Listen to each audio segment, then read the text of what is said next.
Hello everyone. आज हम classification of accounts देखेंगे कि अकाउंट्स जो होते हैं वो हमारे 3 पार्ट्स में डिवाइड होते हैं। First one is personal accounts, second is real accounts and third is nominal account. आपको इन तीनों के बारे में पता होना चाहिए, उससे आप जर्नल एंट्रीज इजीली पास कर सकते हैं। लेजर्स में आपको कोई दिक्कत नहीं होगी। आपको मतलब कंप्लीट अकाउंट्स में अगर आपको क्लासिफिकेशन ऑफ अकाउंट्स से समझ में आती है तो आपको थोड़ा इजी हो जाएगा, क्योंकि जो गोल्डन रूल्स ऑफ अकाउंट्स होते हैं वो पता होने ज़रूरी है। तो हमारा जो सबसे पहले हम देख रहे हैं कि हमारे पास पर्सनल अकाउंट है, second is real account and third one is nominal account. अब मन में ये आता है कि ये पर्सनल अकाउंट क्या होता है, रियल अकाउंट क्या होता है और नॉमिनल अकाउंट क्या होता है, इन तीनों के अलग अलग रूल्स क्यों हैं। मतलब हम कह तो यही रहे हैं ना कि debit the receiver credit the giver, debit what comes in credit what goes out. मतलब जो चीज़ रिसीव कर रहे हैं या जो चीज़ आ रही है, मतलब तो एक ही है, लेकिन नहीं। पर्सनल अकाउंट क्या होता है, रियल अकाउंट क्या होता है, इन दोनों में क्या डिफरेंस होता है, ये चीज़ आपको पता होनी ज़रूरी है। तो पर्सनल अकाउंट्स क्या होता है, तो बहुत ध्यान से सुनना। हम इधर उधर की बातें कुछ भी नहीं कर रहे, पढ़ाई से रिलेटेड बातें कर रहे हैं। तो प्लीज़ आप अगर वीडियो देख रहे हैं तो प्लीज़ 5 मिनट कॉन्सेंट्रेट होकर सुनने की कोशिश करना। आपको लाइफ टाइम अकाउंट में कोई भी दिक्कत नहीं आएगी। पर्सनल अकाउंट्स क्या होते हैं, the accounts which relate to an individual, firm, company और an institution are called personal accounts. मैं कोई आपको डेफिनेशन नहीं सुना रही, मैं आपको समझाने के लिए कोशिश कर रही हूँ इंग्लिश में भी और हिंदी में भी, कि वो अकाउंट्स जो एक इंडिविजुअल को रिलेट करते हैं, जो एक फर्म को रिलेट करते हैं, किसी कंपनी को रिलेट करते हैं या फिर किसी इंस्टीट्यूशन को रिलेट करते हैं। मतलब कि वो अकाउंट्स जो किसी पर्सनल, किसी इंडिविजुअल की बात कर रही है, किसी फर्म की बात कर रही है, किसी कंपनी के बारे में बात कर रही है, किसी इंस्टीट्यूशन की बात कर रही है, तो वो हम पर्सनल अकाउंट में क्या कर देंगे, इंक्लूड कर देंगे। मतलब वो ट्रांजैक्शंस सारी किससे रिलेटेड होंगी, पर्सनल से ही रिलेटेड होंगी। जैसे मैं आपको एग्जांपल बोलती हूँ, account of Mohan, account of Ramchandra, debtors, creditors, account of कोई भी ABCD limited, account of Delhi university बोल देती हूँ जैसे मैं, बैंक अकाउंट हो गया, बैंक ओवरड्राफ्ट अकाउंट हो गया, कैपिटल अकाउंट हो गया प्रोपराइटर का, ड्राइंग्स अकाउंट हो गए प्रोपराइटर के। तो ये क्या हैं, ये सभी के सभी पर्सनल अकाउंट हैं, क्योंकि ये एक इंडिविजुअल से, किसी एक इंडिविजुअल पर्सन से रिलेटेड हैं या किसी भी फर्म से रिलेटेड, मैंने आपको बताए जितने भी एग्जांपल दिए, या फिर वो किसी भी फलाना ढिमकाना कोई भी XYZ लिमिटेड कंपनी से रिलेटेड हो गए, या किसी भी इंस्टीट्यूशन से रिलेटेड हो गए। मैंने बोल दिया जैसे दिल्ली यूनिवर्सिटी बोल दिया मैंने, MDU यूनिवर्सिटी बोल दिया मैंने, GU यूनिवर्सिटी बोल दिया मैंने, GU बोल दिया। तो मतलब ये जो होते हैं ना, ये सारे के सारे पर्सनल अकाउंट्स में हमारे इंक्लूड होते हैं। अब पर्सनल अकाउंट का रूल क्या कहता है, वो ये कह रहा है कि हम डेबिट उसी चीज़ को करेंगे जो हम रिसीव करेंगे और क्रेडिट हम उसी चीज़ को करेंगे जो हम देंगे। तो ये कह रहा है कि debit the receiver and credit the giver. अब इसका मतलब क्या है, हम रूल तो रट लिया, नहीं, आपको रटने की ज़रूरत नहीं है। आप सिर्फ डेबिट उन चीज़ों को करो जो हम बिजनेस में रिसीव कर रहे हैं। मतलब डेबिट करो उस पर्सन के अकाउंट को जो आप रिसीव कर रहे हैं। जो कोई रिसीव कर रहा है बिजनेस से उस पर्सन के अकाउंट को, तो कर दो डेबिट, सीधा सा। रटो मत, रूल को समझ लो कि बिजनेस से जो भी कोई पर्सन किसी चीज़ को रिसीव करता है उसको तो कर दो डेबिट, और क्रेडिट कर दो उस पर्सन के अकाउंट को जो कुछ बिजनेस को दे रहा है। मतलब debit that person's account who receives something from the business and credit that person's account who gives something to the business। जो बिजनेस को दे रहा है वो क्रेडिट हो जाएगा, जो बिजनेस से ले रहा है, रिसीव कर रहा है, उसे डेबिट हो जाएगा। अब एक और एग्जांपल लेते हैं, जैसे पेड 1000 टू हरी। मैं कहती हूँ कि अगर 1000 रुपये हमने हरी को दे दिए, तो इस केस के अंदर 2 अकाउंट्स इफ़ेक्ट हो गए। तो पहली बात तो आपको ये समझ में आना चाहिए कि कौन-कौन से अकाउंट इस ट्रांज़ैक्शन से अफ़ेक्ट हुए। मैंने बोला कि पेड 1000 टू हरी, हरी को 1000 रुपये दे दिए। तो यहाँ पर एक हरी अकाउंट की बात हो रही है और एक कैश अकाउंट की बात हो रही है। तो रूल हमारा कहता है कि डेबिट कर दो रिसीवर को, मतलब हरी के अकाउंट को क्या कर दो, डेबिट कर दो, क्योंकि उसने रिसीव कर लिया। इस एंट्री में रिसीव करा उसने तो वो डेबिट हो गया, क्योंकि वो कैश क्या कर रहा है, रिसीव कर रहा है, हम तो दे रहे हैं हरी को। और उसी के साथ साथ जो कैश का अमाउंट है, सॉरी जो कैश का अकाउंट है, वो क्या हो जाएगा, क्रेडिट हो जाएगा, क्योंकि जो कैश है वो बिजनेस से जा रहा है। तो इसकी सिंपल सिंपल एंट्री जो होगी वो क्या हो जाएगी, इसकी एंट्री मैं आपको यहाँ लिख के दिखा रही हूँ। इसकी एंट्री हो जाएगी हरी, एच लिख दिया मैंने हरी का, वो क्या हो गया, डेबिट। फिर हमने क्या कर दिया, टू कैश, टू क्या कर दिया हमने, कैश, कैश अकाउंट। ठीक है, मैंने आपको एग्जांपल से समझाया है कि हरी क्या है, हमारा रिसीवर है, तो उसको हमने कर दिया डेबिट। और कैश हमारा क्या होगा यहाँ पर, क्रेडिट, क्योंकि वो बिजनेस से जा रहा है। और यहाँ पर 1000 रुपये की बात हो रही थी, तो दोनों में अमाउंट क्या आ जाएगा, 1000। इतना समझ में आ गया। तो अब एक और एग्जांपल लेते हैं। Received 500 from Mohan. तो आप पहले ट्रांजैक्शन में ध्यान से सुनने की कोशिश कीजिए। मैं कह रही हूँ कि रिसीव 500, हमने यहाँ पर अब रिसीव किया है, किससे किया है, फ्रॉम मोहन। तो आपने देख लिया कि यहाँ पर 2 अकाउंट इफेक्ट हो रहे हैं, एक कैश और एक मोहन। ठीक है, तो यहाँ पर कैश तो हमारा आ रहा है, कहाँ से आ रहा है, मोहन से आ रहा है। तो हम क्या करते हैं, हम डेबिट द रिसीवर और क्रेडिट द गिवर करते हैं पर्सनल अकाउंट में। तो कैश अकाउंट क्या हो जाएगा हमारा यहाँ पर, डेबिट, क्योंकि हमने रिसीव करा, टू मोहन, क्योंकि यहाँ पर क्या है, क्रेडिट द गिवर है, जो दे रहा है वो क्या होता है, क्रेडिट हो जाता है। तो 500 से दोनों क्या हो जाएंगे, डेबिट क्रेडिट हो जाएंगे। तो इसकी एंट्री किस तरीके से होगी, इसकी एंट्री होगी कैश अकाउंट डेबिट ₹500, एक मिनट, इसकी एंट्री होगी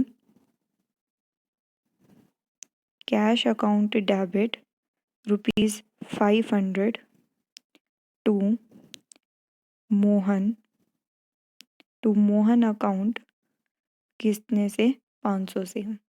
ऐसे एंट्री करेंगे इसकी। दोनों एंट्रीज आपको आ गई समझ में, कैसे एंट्रीज पास की जाएंगी। उसके बाद हमारे पास, ये तो आ गया आपको समझ में, ये तो था सारा का सारा किसके बारे में, पर्सनल अकाउंट के बारे में, कि debit the receiver and credit the giver. मैंने आपको ये भी बता दिया कि ये किस किस को रिलेट करता है, उसका रूल भी समझा दिया, उसका एग्जाम्पल भी बता दिया। ठीक है, अब आपको वैसे मैं थोड़ा सा अलग से और बता देती हूँ कि जो पर्सनल अकाउंट होता है ना, वो फर्दर 3 पार्ट्स में और भी डिवाइड होता है। एक हमारा नेचुरल पर्सनल अकाउंट होता है, एक आर्टिफिशियल पर्सनल अकाउंट होता है, और एक रिप्रेजेंटेटिव पर्सनल अकाउंट होता है। ये आपका भी थोड़ा सा उसके लिए नहीं है काम का, अगर आपके सिलेबस में इंक्लूड हुआ तो इसको अगर आप जानना चाहते हैं तो हम किसी और वीडियो में इसको कवर कर लेंगे। हम अपना अब सेकेंड रूल कवर करते हैं, दैट इज़ रियल अकाउंट। तो रियल, रियल वर्ड से आप समझ रहे होंगे, the accounts of all those things, मतलब उन सभी चीज़ों का account whose value can be measured in terms of money, मतलब उन सभी चीज़ों के अकाउंट को हम यहाँ पर इंक्लूड करेंगे जिसकी वैल्यू हम मनी में क्या कर सकते हैं, मेज़र कर सकते हैं। And which are the properties of the business, या फिर जो बिजनेस की क्या होंगी, प्रॉपर्टीज़ होंगी। तो ये कहना चाह रहा है कि वो ट्रांजेक्शन्स यहाँ पर इंक्लूड की जाएंगी जो कि बिजनेस की प्रॉपर्टीज़ होंगी, जो मनी टर्म्स में होंगी, और उन सभी जो सभी क्या होंगी, थिंग्स होंगी, उन सभी चीज़ों को हम क्या करेंगे, इंक्लूड करेंगे, और उसे क्या बोलेंगे, रियल अकाउंट। सच एज, जैसे क्या क्या होगा यहाँ पर। अब ध्यान से सुनना कि रियल अकाउंट के अंदर किस तरह की चीज़ें आती हैं। सबसे पहला cash account, stock account, furniture account, machinery account, building account, goodwill account, patents account, trademarks account, etcetera. मतलब वो सभी चीज़ें थिंग्स यहाँ पर इंक्लूड होंगी, जो वैल्यू जिनकी मनी की टर्म्स में होंगी, और क्या होंगी, बिजनेस की प्रॉपर्टीज होंगी। वो सभी क्या कहलाते हैं, रियल अकाउंट कहलाते हैं। अब रियल का रूल जो है वो हमने क्या देखा है कि debit what comes in and credit what goes out. ध्यान से देखिए कि रियल क्या कह रहा है। रियल अकाउंट कह रहा है कि debit what comes in and credit what goes out. जो चीज़ आ रही है उसे डेबिट कर दो, जो चीज़ जा रही है उसे क्या कर दो, क्रेडिट कर दो। तो इस रूल के अकॉर्डिंग अगर कोई भी चीज़, any property comes into the business, अगर कोई भी ऐसी प्रॉपर्टी है जो बिजनेस में आ रही है तो उसको सीधा सीधा डेबिट कर दिया जाएगा। जो भी प्रॉपर्टी बिजनेस से जा रही है, it goes outside the business, business के बाहर जो भी चीज़ जा रही है उसको आप सीधा का सीधा क्या कर दोगे, क्रेडिट कर दोगे। रियल अकाउंट इतना कहता है। अब थोड़ा सा एग्जाम्पल के थ्रू समझते हैं। फॉर एग्जाम्पल, एग्जाम्पल ध्यान से सुनना। If furniture for ₹5,000 has been purchased for cash.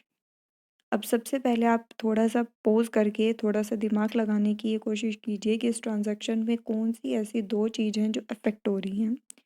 पहला, फर्नीचर अकाउंट, दूसरा कैश अकाउंट। अब थोड़ा सा ये दिमाग लगाओ, आपको इतना पता चल गया कि कौन सी चीज़ अफेक्ट हो रही है, कौन कौन से दो अकाउंट इफेक्ट हो रहे हैं। अब ये सोचो कौन सी चीज़ डेबिट होगी और कौन सी चीज़ क्रेडिट होगी। तो माइंड में आना चाहिए कि कौन सा अकाउंट है, पर्सनल है कि रियल है।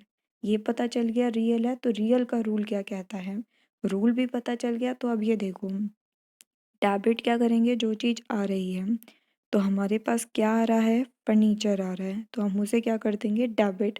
अब ये देखेंगे कि कौन सी चीज़ जा रही है तो उसे क्या कर देंगे, क्रेडिट। तो देखो अब एंट्री क्या करेंगे, एंट्री सीधी सीधी ये हो जाएगी कि furniture account debit, furniture account debit कितने से, 5,000 से, to cash account, to cash account कितने से, 5,000 से। हमने क्या किया, furniture account debit ₹5,000 to cash account ₹5,000।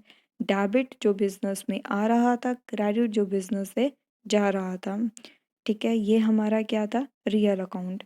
तो जब भी कोई आपके पास ट्रांजैक्शन आती है, आप ये देखो कि अकाउंट्स तीन तरह के थे, पर्सनल, रियल, नॉमिनल। ये ट्रांजैक्शन कौन से अकाउंट में आती है, इतना समझ में आ गया। फिर देखो कि उसका रूल क्या कहता है, वो भी समझ में आ गया। फिर ये देखो कौन सी चीज़ डेबिट करनी है और कौन सी चीज़ क्रेडिट करनी है, तो बहुत इजी हो जाती हैं जर्नल एंट्रीज। फिर जैसे हमने देखा कि पर्सनल अकाउंट की क्लासिफिकेशन होती है, इसी तरीके से रियल अकाउंट की भी फर्दर क्लासिफिकेशन होती है।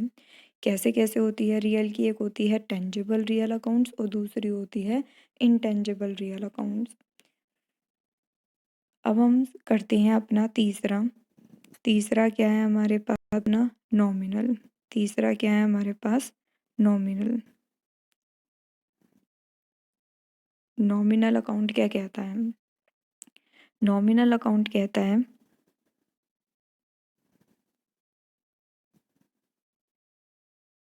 नॉमिनल अकाउंट का मतलब होता है वो सभी अकाउंट्स इंक्लूड होते हैं जो कि हमारे एक्सपेंसेस या फिर हमारी इनकम्स को क्या करते हैं, इंक्लूड करते हैं। वो सभी किस में इंक्लूड किए जाते हैं, नॉमिनल अकाउंट में। जैसे नॉमिनल अकाउंट के एग्जांपल्स क्या क्या होते हैं, एक्सपेंसेस से रिलेटेड, जैसे कि परचेज, सैलरीज पेड, जैसे सैलरीज पे कर दी, परचेज हो गया, रेंट पेड हो गया, डिस्काउंट अलाउड है, बेड डेट्स हुए हैं। तो ये सारी जो चीज़ें होती हैं ये हमारे नॉमिनल अकाउंट्स में आती हैं, जो एक्सपेंसेस से रिलेटेड होती हैं। और जो हमारे एग्जांपल्स हैं नॉमिनल अकाउंट के रिलेटेड टू इनकम्स, जो इनकम से रिलेटेड हैं, वो होते हैं जैसे sales, commission received, interest received, discount received etcetera. तो वो सारी जो चीज़ें होती हैं वो हमारी इनकम से रिलेटेड होती हैं। इसका रूल क्या कहता है, इसका रूल कहता है कि डेबिट कर दो उन सभी चीज़ों को जो हमारे खर्चे हैं और या फिर लॉस हैं, और क्रेडिट कर दो उन सभी चीज़ों को जो हमारी इनकम्स और गेन्स हैं। यही कहता है इसका रूल, कि डेबिट उन सभी लॉसेस और एक्सपेंसेस को कर दो और क्रेडिट उन सभी इनकम्स और गेन्स को कर दो। इसका एग्जांपल लेते हैं हम, क्या लें, चलो ये लेते हैं कि पेड ₹5,000 फॉर सैलरीज, मतलब हमने 5,000 रुपये जो हैं वो सैलरी के लिए पे कर दिए। अब इस केस में ये सोचने की कोशिश करो कि कौन से दो अकाउंट्स ऐसे होंगे जो इफ़ेक्ट होंगे। पहला सैलरीज हो रहा है, सैलरीज अकाउंट, और दूसरा कैश अकाउंट हो रहा है। सैलरीज तो हमारी क्या रिप्रेजेंट करती हैं, खर्चे। सैलरी तो खर्चे है ना, बिजनेस के लिए हम 5,000 रुपये सैलरी के लिए दे रहे हैं, तो बिजनेस का तो खर्चा हुआ ना, तो ये खर्चा है। तो सैलरी क्या रिप्रेजेंट करता है, एक्सपेंस। और सैलरी अकाउंट क्या हो जाएगा, डेबिट, क्योंकि वो खर्चा है रूल के अकॉर्डिंग, क्योंकि हम डेबिट करते हैं एक्सपेंसेस को। दूसरी तरफ जो कैश अकाउंट है वो हमारा क्रेडिट हो जाएगा रूल के हिसाब से, क्योंकि हम क्रेडिट कर रहे हैं किस चीज़ को, जो बिजनेस से जा रही है, जो इनकम्स हैं, जो गेन्स हैं, व्हाट गोज आउट। तो एंट्री क्या होगी, देखो एंट्री होगी salaries account debit, salaries account debit to cash account, salaries account debit to cash account. Debit हमने किसे किया है, खर्चे को, ठीक है। एक तो एग्जांपल ये हो गया, पेड ₹5,000 फॉर सैलरीज। एक और एग्जांपल लेते हैं, ये तो एक्सपेंसेस से रिलेटेड हो गया। अब एक इनकम से रिलेटेड ले लेते हैं, जैसे ₹1,000 फॉर कमीशन। मान लो हमने जो 1,000 है वो हमने कमीशन के लिए क्या करे, रिसीव करे, तो रिसीव ₹1,000 फॉर कमीशन हमने रिसीव कर रहे हैं अब इसमें। तो जो दो अकाउंट्स हैं वो है कमीशन और दूसरा है कैश। तो कमीशन अकाउंट क्या है हमारा, नॉमिनल अकाउंट है, किसको रिप्रेजेंट करता है, इनकम को। तो कमीशन अकाउंट क्या हो जाएगा, क्रेडिट हो जाएगा। रूल क्या कहता है, क्रेडिट कर दो इनकम्स को, तो इसलिए कमीशन अकाउंट क्या हो जाएगा हमारा, क्रेडिट। अब कैश अकाउंट क्या है हमारा, एक रियल अकाउंट, एज जो हमारी कैश होती है वो बिजनेस में आ रही है, इसलिए हमारा कैश अकाउंट क्या हो जाएगा, डेबिट।